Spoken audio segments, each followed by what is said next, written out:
बांधवांनो, आज आपण या ठिकाणी TRTI आदिवासी संशोधन प्रशिक्षण संस्था क्वीन्स गार्डन पुणे या संदर्भात पत्रकार परिषद घेत आहोत.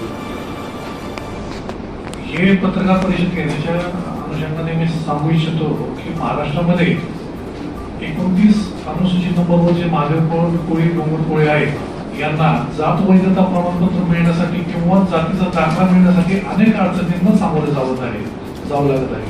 निकष सगळ्यांचे एकच आहेत, सगळे पर्टिक्युलर त्याप्रमाणे झालेलं पाहिजे, वाटप झालं पाहिजे, दिली पाहिजे, पण आज या ठिकाणी दिली जात नाही. खेड सुंदर आंबेगाव या ठिकाणी वेगळे निकष लावले जातात, बोरवेलला मुळशी मावळ या ठिकाणी वेगळे निकष लावले जातात. त्याच्यामध्ये या TRTI मध्ये एकनाथ भालेराव नावाचा जो ग्रस्त आहे की जो 9-10 वर्षापूर्वी रिटायर झालेला आहे, परंतु कोणत्या अधिकारामध्ये त्याला तिथं ठेवण्यात आलेलं आहे त्या ग्रस्ताने 17 एप्रिल 2017 रोजी एक अघोषित असा GR काढलेला आहे. तो सगळ्या प्रांत ऑफिसरला दिलेला आहे की कोळी नोंदणी असताना जातीचा दाखला देऊ नये, अशा कोणताही त्याला अधिकार नसताना त्यांनी त्या स्वतःच्या अधिकारामध्ये एक परिपत्रक काढून हे जातीचे दाखले वैधता प्रमाणपत्र दिले जातात याला अडथळा निर्माण केला आहे. आमचं असंच म्हणणं आहे की बोरवेल्यामध्ये जे कोळी नोंदी झाल्या तशाच प्रकारच्या नोंदी या जुन्नर खेड आंबेगाव या ठिकाणी झालेल्या आहेत, परंतु त्याची दखल घेतली जात नाही. फक्त आमच्यासाठीच हा निकष वापरला जातो. कोळी नोंदीवरून आमचे दाखले अवैध केले जातात किंवा जातीचे दाखले दिले जात नाही, असा हा मोठा षडयंत्र या एकनाथ भालेराव नावाच्या ग्रस्ताने केलेला आहे. तर TRTI मध्ये हा जो एकनाथ भालेराव आहे तो कोणत्या निकषाने बसलेला आहे हे अजूनपर्यंत आम्हाला सुद्धा समजलेलं नाहीये. आमची प्रमुख मागणी आहे की हा एकनाथ भालेराव जो षडयंत्र करून या आदिवासी जमातीला जे दाखल्यापासून वंचित ठेवत आहेत त्याची पहिल्यांदा तिथून त्याची हकालपट्टी करण्यात यावी आणि बोरवेलला हा 1956च्या GR नुसार वेल्हेमाल हा घोषित केलेला तालुका असून सुद्धा या ठिकाणी दाखले दिले जात नाहीत. आम्ही 150-200 दाखले ह्या दाखल केले होते, परंतु ते काही कोळी निकषावर किंवा 1950चा पुरावा सादर न केल्यामुळे फेटाळण्यात आले. आम्ही अपील केलेलं आहे पुढं, परंतु अजून त्याचा काही निकाल लागला नाही. आज बोरवेल या ठिकाणी जी गावं आहेत आदिवासी गावात बऱ्याच प्रमाणात त्यांची लोकसंख्या आहे, तिथं दळणवळणाची व्यवस्था नाहीये, तिथं गाड्या जात नाही, औषध उपचार वेळेवर होत नाही, शिक्षणाची सोय नाही आणि 1950 पूर्वीचा जो पुरावा मागितला जातो व्हॅलिडिटीसाठी किंवा जातीच्या दाखल्यासाठी तो उपलब्ध होताना दिसत नाही. पण संस्कृती, सह्याद्रीचा जो पट्टा, जे निकष आहेत, देवता, नंतर जे काय ते वंश परंपरा यानुसार सगळे माधव कोळी या समाजाचे आहेत, कोळी माधव ST समाजाचे आहेत, परंतु त्यांना अडचणीत आणून त्यांचे दाखले अवैध केले जात आहेत, त्यांचे कास्ट सर्टिफिकेट दिले जात नाहीत. बरेचसे जवळजवळ 90% लोक या तालुक्यातून या पुणे जिल्ह्यातून वंचित ठेवण्यात आलेले आहेत. प्रमुख मागणी आमची सुलभतेने हे दाखले मिळावे, वैधता स्वरूप त्यांनी मिळावी. जे निकष खेड आंबेगाव जुन्नरसाठी लावले जातात तेच निकष आम्हाला सुद्धा लावून दाखले आणि वैधता मिळावी ही आमची प्रमुख मागणी. कोळे हा आम्ही जमातीमध्येच आहे. केंद्र शासनाच्या अनुसूचित जमातीच्या यादीमध्ये 1966 ची यादी आहे. या यादीमध्ये 28 नंबरला कोळी आहे. कोळीच्या पुढे कॉमा नंतर ढोर आहे. मग कोळी ही आमची जमात आहे, केंद्र शासनाच्या गॅजेट मध्ये आहे. त्याच्यानंतर 3 फेब्रुवारी 1977 ला एक राजपत्र काढलेले आहे. त्या राजपत्रामध्ये हे राजपत्राचे हे पेट्रोलियम खात्यासाठी लाईन पेट्रोलियमच्या लाईन टाकायच्या, जमिनी घ्यायच्या ह्या संदर्भात ते गॅजेट आहे. आणि त्या गॅजेटच्या शेवटी पाठीमागं फक्त काय म्हणलंय जेव्हा कोळीच्या पुढे कॉमत आहे तो दुरुस्ती म्हणून आणि त्याच्या खाली का सही शिकायला लागली. नंतर हे टायपिंग केल्यानंतर जाईल, कारण हे कायदेशीर नाही. त्याच्यानंतर केंद्र सरकारने पुन्हा 2 एप्रिलला अनुसूचित जमातीची यादी याच्यात बदल केला, दुरुस्ती केलेली आहे. आणि त्या दुरुस्तीमध्ये गोंड राजगोंड असे जात आहे 18 नंबरला, तर त्याच्यावर कॉमा टाकलेला आहे. धोती आणि धोतर ह्या 2 जाती बघायला आहे. आणि 28 नंबर कोळीच्या पुढला कॉमा हा दुरुस्त केलेला नाही, तो कॉमा तसाच राहिलेला आहे. त्याच्यामुळं 2003च्या आंबेडमध्ये कोळी ही सुद्धा आम्ही जमात तशीच राहिलेली आहे.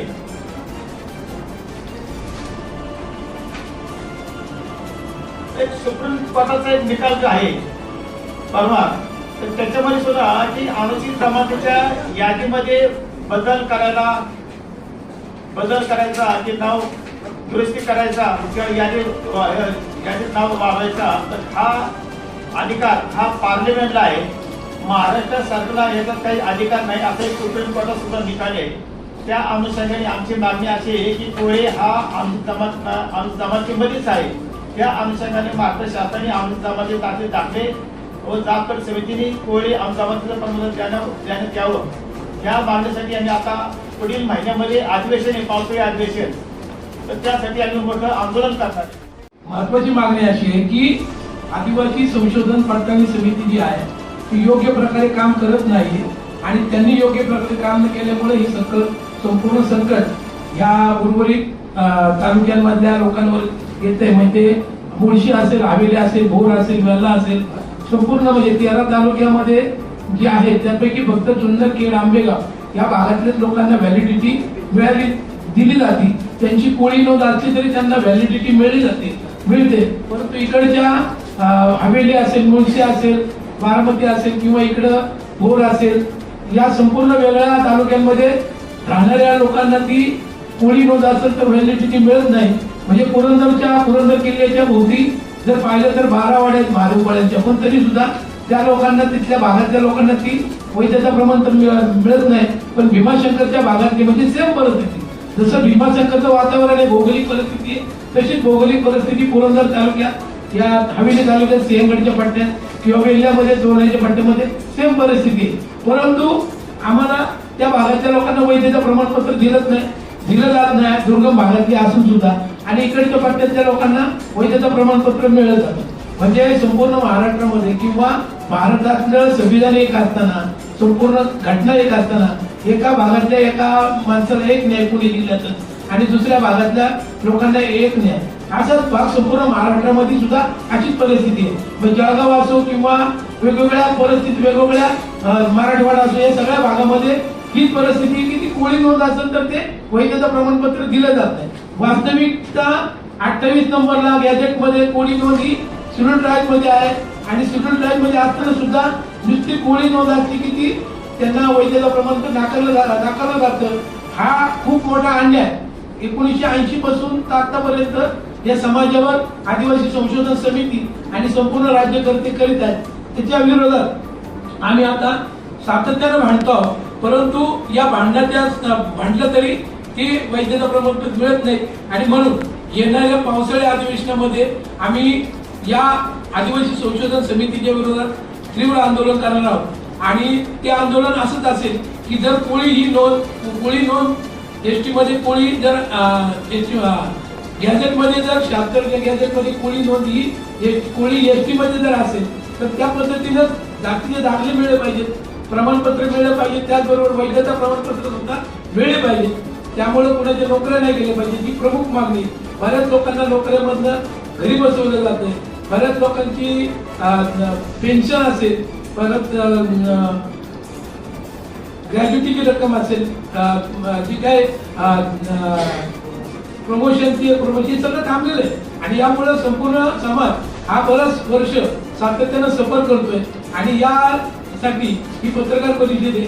शासनाने याच्यामध्ये दखल घेतली पाहिजे. वारंवार हे करून सुद्धा दखल घेतली जात नाही, म्हणून आम्ही त्याच्या विरोधात आंदोलन करणार आहोत.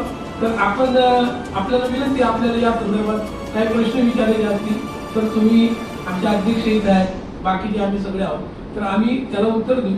तर तुम्ही प्रश्न विचारायची ही विनंती. किंवा भिल्ल किंवा तडवी, वसवी, वसावे, कोकणी, कोकणा या जमातीचं आम्ही सर्टिफिकेट घेत नाही.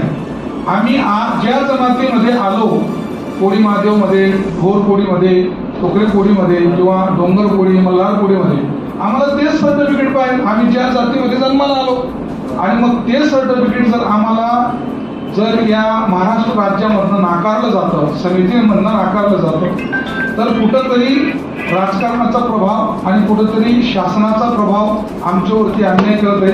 आणि ही चर्चा जे काही पत्रकार परिषदेच्या माध्यमातून तुम्ही शासनापर्यंत आमची जे काही व्यथा आहे ते जर पोहोचवण्याचा प्रयत्न केला तर चांगल्या प्रकारे हा प्रश्न सुटू शकतो. आम्हाला कुठल्याही जातीचे हक्क अधिकार नको, आम्हाला कुठलेही नवीन आरक्षण नको. जे आम्हाला डॉक्टर बाबासाहेब आंबेडकरांनी दिलं तेच आम्हाला आरक्षण हवं आहे. आमच्यातलेच आमदार निवडून जातात, तेच एकीकडे दुसऱ्या जमातींना बोगस म्हणतात. आणि जेव्हा जनगणना होते, आता जनगणना चालू आहे, प्रत्येक 10 वर्ष 11 वर्षामध्ये जनगणना होत असते. यावेळेस कोविडमुळे ती लेट झाली आणि जनगणनामध्ये सुद्धा आमच्या समाजाची जनगणना होते, परंतु जेव्हा हक्क अधिकारची गोष्ट येते तेव्हा आम्हाला नाकारलं जातं. आमच्याकडे एक नाही असे हजारो पुरावे आहेत आणि हजारो पुरावे असून जर महाराष्ट्रामध्ये एवढा अन्याय होत असेल, पहिले काँग्रेसने अन्याय केला, भरपूर अन्याय केला काँग्रेसने. आम्ही आमचा मतदानाचा अधिकार आम्हाला बाबासाहेब आंबेडकरांनी दिला आणि तो चांगल्या पद्धतीने आम्हाला कळायला लागला. आम्ही मतदानाचा अधिकार वापरला आणि कुठेतरी आपल्याला न्याय मिळेल सत्तेत जाऊन आणि सत्तेमध्ये जे लोक आपण पाठवू तर आम्हाला न्याय मिळेल. तर आम्ही खूप भरभरीत मतदान बीजेपी सरकारला केलं, शिवसेनेला केलं. शिवसेना आणि बीजेपीची सरकार पण आली, आम्हाला आशा होती, परंतु तसं काही म्हणजे काँग्रेसपेक्षा जास्त अन्याय या सरकारने केलं.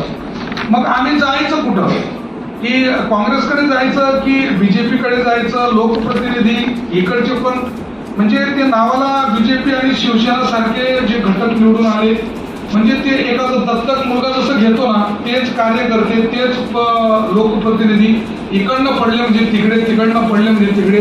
अन्याय कुठंही थांबत नाही. आमच्या समाजावरती जो अन्याय होतोय तो थांबण्याचं नाव घेत नाही, कारण की ते अन्याय करणारेच इकडचे तिकडे, तिकडचे इकडे होत असतात. आणि आम्हाला जर व्हॅलिडिटी मिळत नाही आणि जो एवढा पैशांचा भरमार होतो तर आमचे प्रतिनिधी कसे निवडून जातील? आम्हाला ही मोठी चिंता पडलेली. संविधान असून जर आम्हाला आमचे हक्क अधिकार मिळत नाही आणि जो इंग्रजांनी अन्याय केला त्याच्यापेक्षा जास्त जर अन्याय होत असेल, मग कधी कधी आम्हाला असं वाटतं की आम्ही काही बांगलादेशहून किंवा पाकिस्तानहून आलेलो आहेत का? आम्ही या देशाचे मूळ मालक आहे.